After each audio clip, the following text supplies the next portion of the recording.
ഇപ്പോൾ തൃശൂർ ഇലക്ഷനിൽ തന്നെ പാർലമെന്റ് ഇലക്ഷനെ സംബന്ധിച്ച് തന്നെ ബഹുമാനപ്പെട്ട ഹൈക്കോടതിയിൽ ഇലക്ഷൻ കേസ് നിലനിൽക്കുന്നുണ്ട്.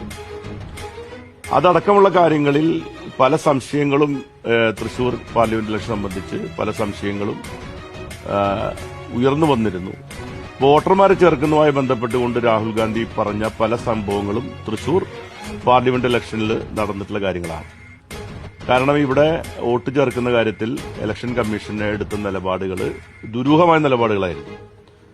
അതിലേറ്റവും പ്രധാനപ്പെട്ട കാര്യം ഇലക്ഷൻ ഒരു പുതിയതായി വോട്ട് ചേർക്കുന്നതിന് വേണ്ടി ഹാജരാക്കേണ്ട 5 പ്രധാനപ്പെട്ട ഡോക്യുമെന്റുകളിൽ ഇലക്ഷൻ കമ്മീഷൻ അവസാനം ഉൾപ്പെടുത്തിയ ഒരു ഡോക്യുമെന്റ് എന്ന് പറയുന്നത് ഏതെങ്കിലും വിലാസത്തിൽ വോട്ട് ചേർക്കാൻ ഉദ്ദേശിക്കുന്നുണ്ടെങ്കിൽ ആ വ്യക്തിക്ക് ആ വിലാസത്തിൽ വന്നിരിക്കുന്ന ഒരു പോസ്റ്റൽ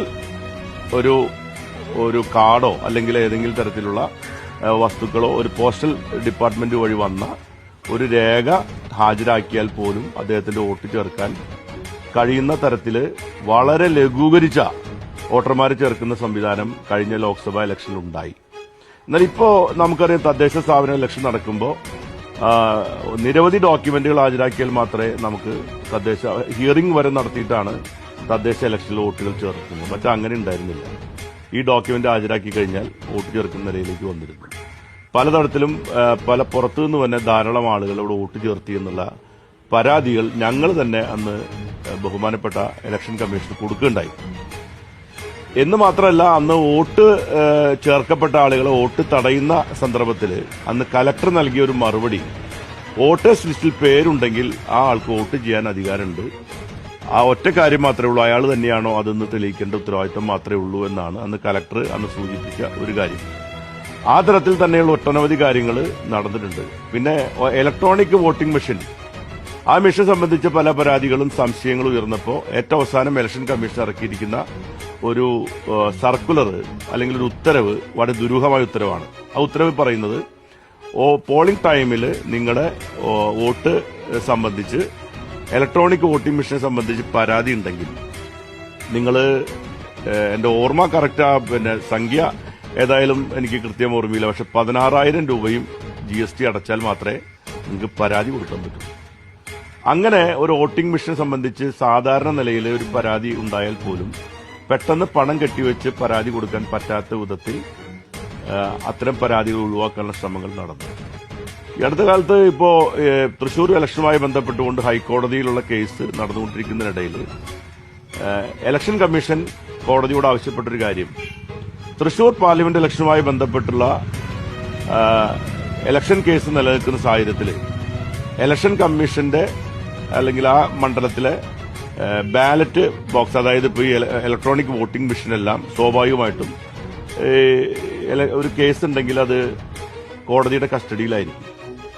സാധാരണ നിലയിൽ കോടതിയിലെ കസ്റ്റഡിയിലായിരിക്കുന്ന ഡോക്യുമെന്റിന്റെ ഭാഗമാണ് വോട്ടിംഗ് മെഷീൻ.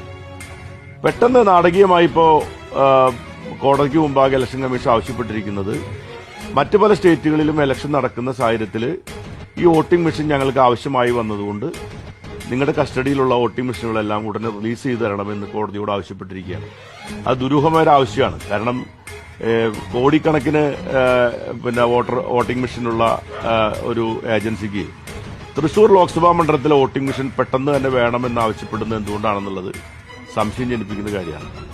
അങ്ങനെ നിരവധി സംശയങ്ങൾ വോട്ടിംഗ് മെഷീൻ സംബന്ധിച്ചും കൂടി വന്നിരിക്കുന്ന സാഹചര്യത്തിൽ സത്യത്തിൽ ഇന്ത്യയിൽ നടന്നുകൊണ്ടിരിക്കുന്ന കഴിഞ്ഞ കുറെ കാലങ്ങളായി നടന്നുകൊണ്ടിരിക്കുന്ന തെരഞ്ഞെടുപ്പിൽ ഉപയോഗിക്കുന്ന ഇലക്ട്രോണിക് വോട്ടിംഗ് മെഷീൻ സമ്പ്രദായം അടിയന്തരമായി അവസാനിപ്പിച്ച് പേപ്പർ ബാലറ്റിലേക്ക് ഈ പഴയതുപോലെയുള്ള തെരഞ്ഞെടുപ്പ് തിരിച്ചു കൊണ്ടുപോകാൻ ആവശ്യമായ നടപടി സ്വീകരിക്കണമെന്ന് ഇന്ത്യയിലെ എല്ലാ കമ്മ്യൂണിസ്റ്റ് പാർട്ടികളും അതുപോലെ ഇടതുപക്ഷ പാർട്ടികളും കോൺഗ്രസ് അടക്കം ആവശ്യപ്പെട്ടുകൊണ്ടിരിക്കുകയാണ്. എനിക്കും എന്റെ വ്യക്തിപരമായ അഭിപ്രായം, ഈ ഒരു അനുഭവത്തിനും കൂടി പശ്ചാത്തലത്തിൽ എനിക്ക് തോന്നിയിട്ടൊരു കാര്യം, ഇലക്ട്രോണിക് വോട്ടിംഗ് മെഷീൻ ഒഴിവാക്കി പേപ്പർ ബാലറ്റിലേക്ക് ഇന്ത്യൻ തെരഞ്ഞെടുപ്പ് സംവിധാനം തിരിച്ചു പോകേണ്ട സമയം അതിക്രമിച്ചിരിക്കുകയാണ്.